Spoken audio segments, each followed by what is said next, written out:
Olá, eu sou o professor Tiago Licarião e a gente vai agora para mais uma bateria de questões em Sociologia. Então vem comigo, pega teu materialzinho de questões, tá? E a partir da questão 21, lembrando que a gente está vendo agora a parte de Teoria Sociológica Clássica. A gente estava estudando a Teoria Sociológica Clássica de Durkheim, Emile Durkheim. Então a gente parou no vídeo passado na questão 20. Vamos agora à 21ª. Olha aí, uma questão autoral. Vamos lá. Tal caráter tem o sentido de afirmar que os indivíduos, ao nascerem, encontram os fatos sociais, regras, costumes, leis, religião. Então se liga aí porque a questão já está botando para você a questão dos fatos sociais, né? Já estabelecidos e transmitidos pelas instituições sociais. Então, são as instituições sociais que trazem consigo os fatos sociais. Então, quando você pensar em fato social, associe também a instituição social, né? Porque o que é essa instituição social? É de caráter normativo e durável no tempo. Então, por exemplo, a educação é uma instituição social, a religião é uma instituição social, né? Tudo isso são instituições sociais. O Estado é uma instituição social. Tem caráter normativo e durável no tempo e no espaço. No entanto, são as instituições sociais, ou seja, a partir das instituições sociais, que os fatos sociais, com as características básicas, não esquece, exterior, coercitivo e geral, atuam na nossa vida em sociedade o tempo inteiro, conforme essa teoria do Durkheim. Então, portanto, são obrigados a aceitá-los sob coerção social, ou seja, coercitividade é uma das características do fato social, né? Que são assegurados pelas instituições sociais. Então, para Emile Durkheim, os indivíduos não têm direito de decidir se deseja ou não o que é estabelecido socialmente. Logo, essa característica do fato social, conforme o texto, é a concepção de que, se você não tem o direito de desejar ou não, é porque na teoria de Durkheim, por mais que o indivíduo pense e haja conforme que está agindo de maneira individual, na verdade ele está agindo muitas vezes dentro dos padrões estabelecidos pelas regras, costumes e leis, que são o fato social e assegurado por meio das instituições sociais, como educação, religião, Estado, direito, cultura e tudo mais. Então, quais dessas alternativas representa a característica do fato social conforme o texto? Alteridade? Alteridade não é uma das características do fato social. Superficialidade também não. Individualidade, em parte, você tem aí a sua individualidade na sociedade, mas essa individualidade para Durkheim conta muito pouco, porque o que importa é o quê? A consciência coletiva. O coletivo que vai o quê? Ser responsável pela tua formação, o teu pensar, o teu agir, o teu ser. Então a individualidade conta muito pouco. A subjetividade também não. Essa subjetividade não conta para Durkheim. Então sobra o quê? Exterioridade. Tá certo? Exterioridade é uma das características do fato social, como eu falei para você, que é geral, exterior e coercitivo, como ele traz aqui no texto já posto para você. Então vamos agora à próxima questão. Mas aí a gente vai entrar agora, conforme o teu material, na parte de sociologia clássica também, só que a sociologia de Karl Marx. Bastante amplo. O Karl Marx é um sociólogo e também filósofo do século XIX, bastante cobrado em muitas provas de concurso. Então se liga. Então vamos aí para a 22ª questão. Da Cisal, ou Cisal, né? 2012. Essa banca sempre aí traz boas questões. Nível médio, fácil e difícil. Então, a escola marxista tem na teoria do conflito um dos seus fundamentos mais importantes em termos sociológicos. Tal teoria, pela ótica marxista, defende que a teoria do conflito defende justamente que a sociedade ela se desenvolve a partir da luta de classes, porque o sistema capitalista produz contradições através dos seus mecanismos de exploração, como a mais-valia, por exemplo, né? Isso gera uma opressão. Então, para Karl Marx, os detentores dos meios de produção, que são a burguesia, lá no século XIX, né, oprimem, né, através dessas relações de produção, os trabalhadores, que só têm o quê? Sua força de trabalho. Então, ao longo da história, inclusive está lá no Manifesto Comunista, onde Marx desenvolve sua teoria da história, ele mostra que sempre vai haver uma mudança por causa desse conflito de classes. Que conflito de classe, pessoal, não é só o conflito pela melhoria do salário, do pagamento, né, através do protesto, da manifestação, não. Toda luta de classe, toda insatisfação devido à opressão é considerada uma luta de classes, né? Por melhoria nas condições de trabalho, que no caso da teoria marxista, como é uma teoria que analisa esse tipo de conflito na sociedade por meio dessas contradições que emergem do capitalismo, ou seja, a exploração, ele vai entender que pode haver uma ruptura, né? Pode haver uma transformação na sociedade capitalista à medida que os trabalhadores adquirem consciência de classe, né? Lutam pelos seus direitos e destituem o poder da burguesia dos meios de produção, tá bom? Então, sabendo dessas questões gerais, vamos aí entender o que essa teoria do conflito defende pela ótica marxista, tá? Essa teoria defende o quê? Que os conflitos sociais são culturais, sendo expressões do embate entre tradição e inovação? Não, são fruto das relações de produção, então estão na esfera econômica. Letra A está errada. A letra B está dizendo, os conflitos nascem das contradições, sendo essas resultantes do acesso desigual aos meios de produção, acesso desigual dos trabalhadores entre os trabalhadores e burgueses, né, na verdade. Então, os trabalhadores têm pouco acesso aos meios de produção, porque também muitas vezes não têm acesso à propriedade privada e nem aos instrumentos da produção, né, que são resultantes de máquina, ferramenta, propriedade privada também. Então, por eles não terem acesso, por eles não terem acesso igualmente, porque essa é a grande crítica à modernidade feita por Marx, é que se a modernidade traz consigo a ideia de emancipação, ao mesmo tempo o Marx faz a crítica, vai dizer, ó, esse homem aí que está nessa sociedade não está se realizando, não está realizando todas as suas potencialidades. Por quê? Porque criou-se, se desenvolveu um sistema de opressão que justamente não gerou dignidade, não gerou dignidade propriamente no acesso à propriedade privada para todos. Porque Karl Marx entende, assim como outros teóricos, como Rousseau também, que uma das explicações para a desigualdade na sociedade capitalista é a origem da propriedade privada. Né? Então, os detentores da propriedade privada, né, a partir e também detentores dos meios de produção, né, que criam o modo de produção capitalista, exercem uma relação de opressão aos que não têm a posse da propriedade privada e nem os meios de produzir largamente os bens de consumo. Né? Então, fica aí, né, a letra B como a correta. Vamos seguir agora para a tua próxima questão, 23ª. Vamos ver aí. Ó. Do Enem 2013, também banca aí que sempre vai trazer alguma relação. Lembre-se que é uma questão interdisciplinar, então você tem aí o texto sempre trazido por uma referência bibliográfica e o comando da questão. Então, o comando da questão muitas vezes exige que você volte para o texto. Então, muita atenção nisso.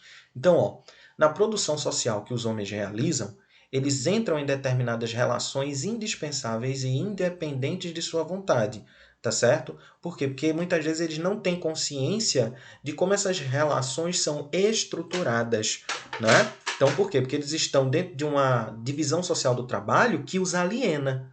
Então, tais relações de produção correspondem a um estágio definido de desenvolvimento de suas forças materiais de produção, porque o próprio capitalismo desenvolve essas forças materiais que o próprio homem não tem ideia, quando ele vai buscar trabalho ou quando ele vende sua força de trabalho, dessa cadeia produtiva. Por quê? Porque ela aliena o homem, né? Essa divisão social do trabalho aliena o homem. Então ele fala, a totalidade dessas relações constitui a estrutura econômica da sociedade, ou seja, seu modelo de produção capitalista.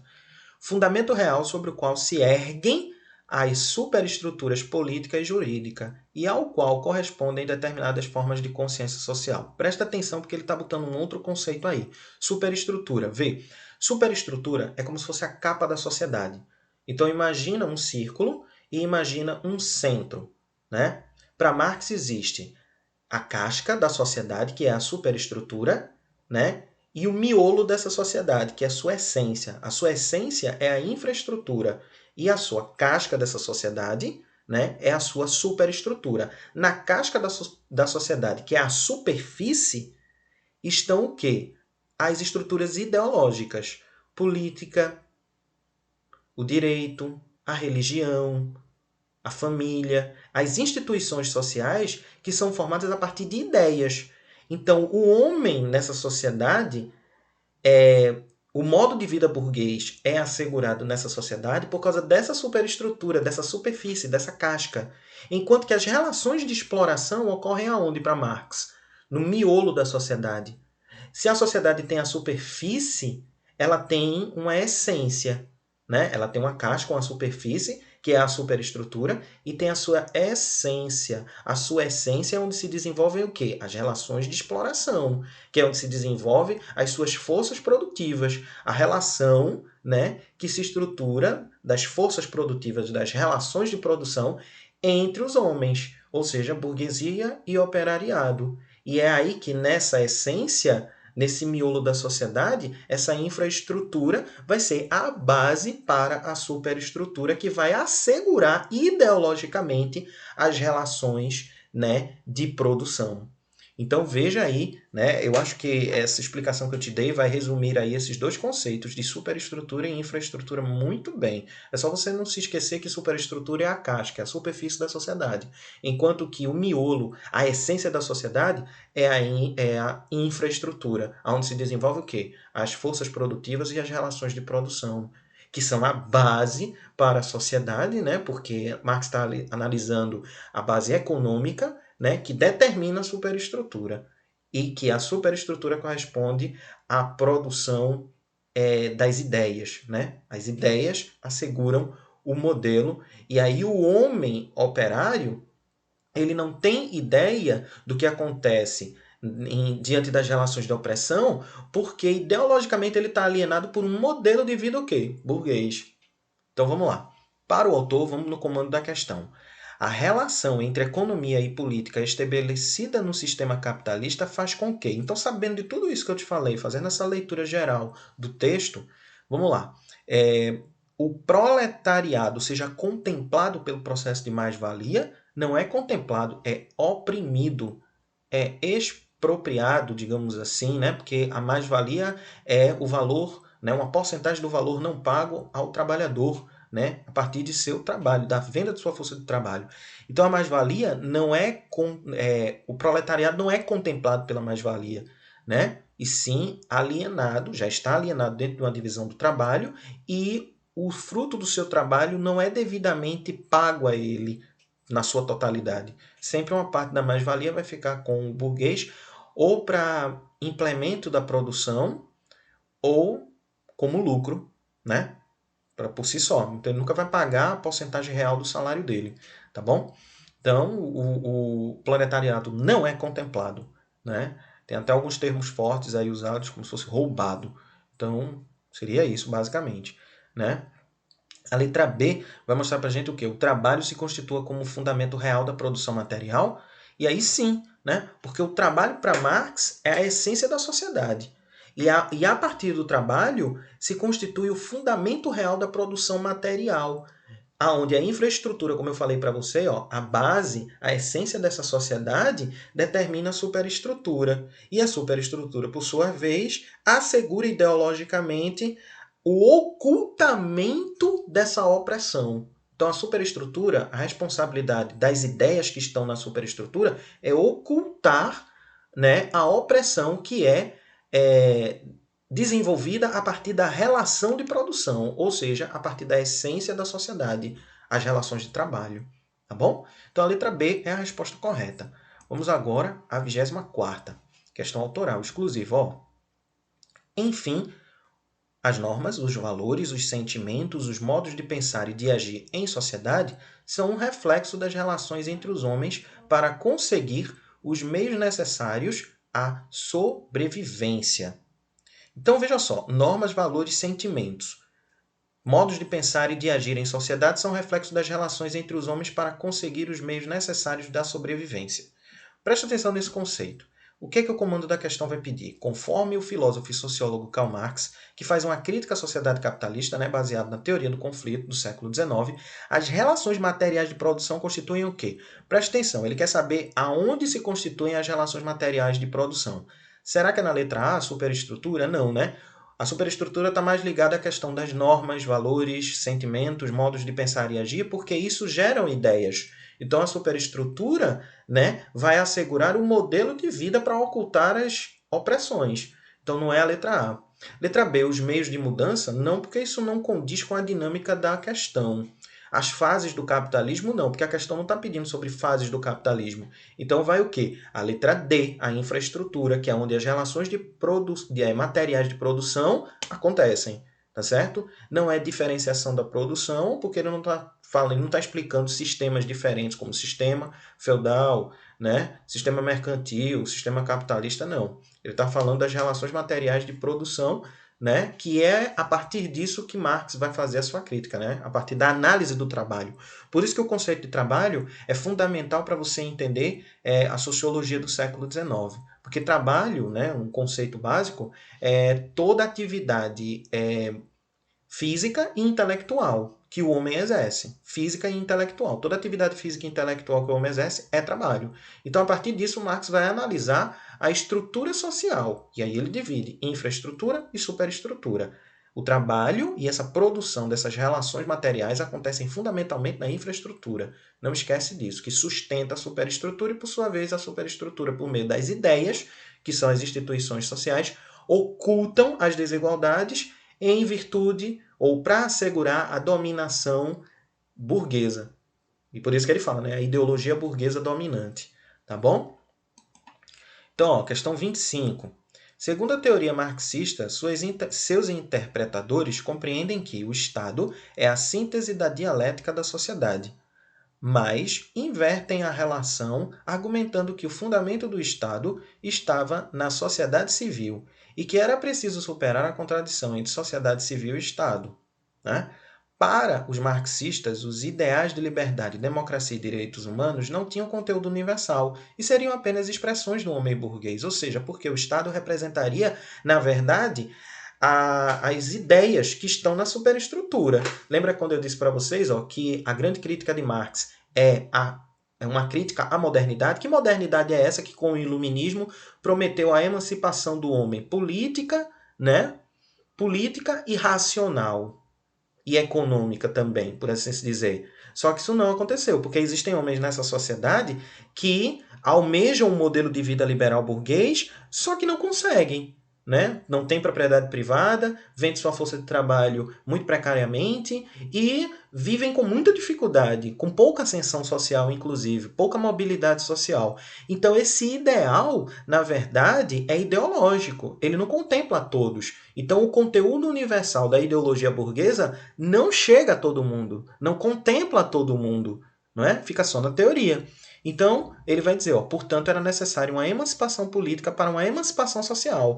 Essa emancipação política é o quê? A revolução, tá bom? Quando há uma revolução política, há também uma revolução social, uma emancipação social, porque o homem vai o quê? Causar uma ruptura na sociedade. Causando essa ruptura, ele vai poder gerar o quê? A supressão de uma classe por outra, para que ele não seja mais explorado por aquela classe. Que classe seria essa no contexto aqui da teoria de Marx? A burguesia. Então, logo será preciso um rompimento de um modelo do Estado burguês que acarretaria o quê? Letra A, a fase da anarquia da produção. O homem poderia, destituído do controle da classe dominante, elaborar qualquer modelo que não fosse opressor para o próprio homem. Veja, não tem essa fase da anarquia da produção. Seria a fase subsequente à Revolução dos Trabalhadores, que é gradativa, o modelo socialista de produção, onde o Estado se ocupa em estatizar a produção para depois essa produção passar para o modelo comunista, que é a terceira e última fase para Marx, que aí representaria a emancipação real dos homens, né? E uma sociedade estável, com indústria, produção de bens, tá? Porque no comunismo também tem, só que, em teoria, os homens não oprimiriam mais os outros homens porque seriam abolidos ideologicamente, inclusive, essa superestrutura, esse modelo de vida ideológico burguês que ocultariam as opressões. E o mecanismo de opressão estaria onde? No sistema capitalista por meio da mais-valia. Então, né, seria gradual. A letra B está falando para a gente o seguinte, o objetivo básico é a transição de um modelo econômico capitalista para uma sociedade comunista, comunidade de bens. Então, até agora, essa letra B faz mais sentido. A letra C, a eliminação de classes sociais das classes, a implantação de um sistema de governo anárquico, cujo modelo seria semelhante ao cooperativismo. Não é um sistema de governo anárquico, tá bom? Basicamente, a implantação direta, né? Então você tem aí, ele sempre está deixando de colocar o quê? A eliminação das classes sociais, mas não está tratando o quê? Sobre o socialismo. que obrigatoriamente deveria estar nessa fase, tá ok? E aí você tem a letra D, né? A melhoria do estado de bem-estar social. Ó, estado de bem-estar social é a inversão da burguesia. Então já você pararia de ler aí, tá certo? Sem a existência de uma classe dominante. Ora, se tem estado de bem-estar social e o estado de bem-estar social se refere ao sistema liberal econômico, né? É um liberalismo mais brando, digamos assim, né? Com mais direitos sociais ampliados, então teria sim uma classe dominante burguesa, né? E não seria um modelo de Estado com atividade econômica positivista também, tá certo? Não seria positivista essa fase de comunhão entre os trabalhadores, tá certo? Não seria. Esse positivismo é outra coisa, inclusive Marx considera, nesse caso aí, né, que não seria viável. E a letra E estaria também errada pelo modelo de luta de classes foi proposta na sua análise social na obra O Manifesto Comunista, de 1848, inspirado na reforma agrária romana. Não, tá certo? Essa luta de classes compreende toda a história do homem, tá bom? Então eu deixo vocês, tá, com essa questão, cuja a letra B é a letra correta, tá certo? É a mais correta entre todas, tá certo? E aí, quando for numa próxima bateria de questões, a gente volta para finalizar as questões sobre a teoria sociológica marxista. Até o próximo vídeo, eu sou o Tiago Licarião, seu professor de Sociologia.